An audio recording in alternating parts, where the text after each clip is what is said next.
Da vidimo kaj sam pisao. Marijana, ki je iz Srbije. To se prepoznao po pisavi. U čirilici je napisala. L. Ispričajte omiljenu foru nekog komičara prisutnog večeras. Volite vi Tonija Cetinskog? Ja ga obožavam.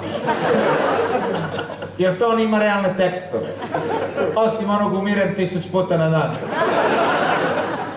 Taj nije toliko realan. Možemo u unisiju. Ali inače je realan. Jer Toni kaže svojoj curi... Zašto je pričate kroz nos? Zato što tako zvučiš. Toni je romantičan, on ima pjesmu, tebe ne bih mijenjao ni za 10 najboljih. Jer što je romantičnije nego svoj curi reći ti ne samo da nisi najbolja, nego nisi ni u prvih 10 jedna. Uvijek dobro provodite. Slobodan za kolektor i to je... Domagoj, ako ti ne bude dobro ovih dana, ti kaži ima čovjek sve isto radi. Meni je recimo super Tinova o tome kako nogometaši Slovenije, slovenske reprezentacije... Aj ti! Evo ga jedan! Aj kad znaš, onda ti isto. Sve druge reprezentacije pjevaju himnu i onda... A slovenski nogometaši... I onda se neki pitao, koja je ovo pesma je? Ali tu ima koja je ovo pesma jebote. Ona dva sta precej tako ekstrema. Tin ful ima napitos punchline, vseeno tako, vsaki 15 sekund je nekaj ja.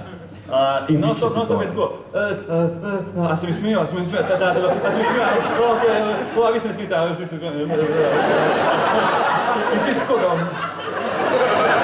a vidimo, ko se povedi, evo mir se, dečko, mir se, imamo te radi, džigaj.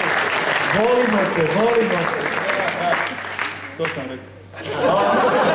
Ja prevodim, ima tu još ljudi koji ne... Marijana je Peđa pa si vzame čast koliko noben drug na celem svetu. Peđa tako naredi razlaga moško-žensko odnos i reče tako. Žena. Žena. Kad ona dođe. Ej! Vaterpolo. Žena! I mi tako Peđa, ja vemo žena, dej povem povem. Ljudi stvore sliku, evo. Ne, bilo je žena, 3 žene. Okej.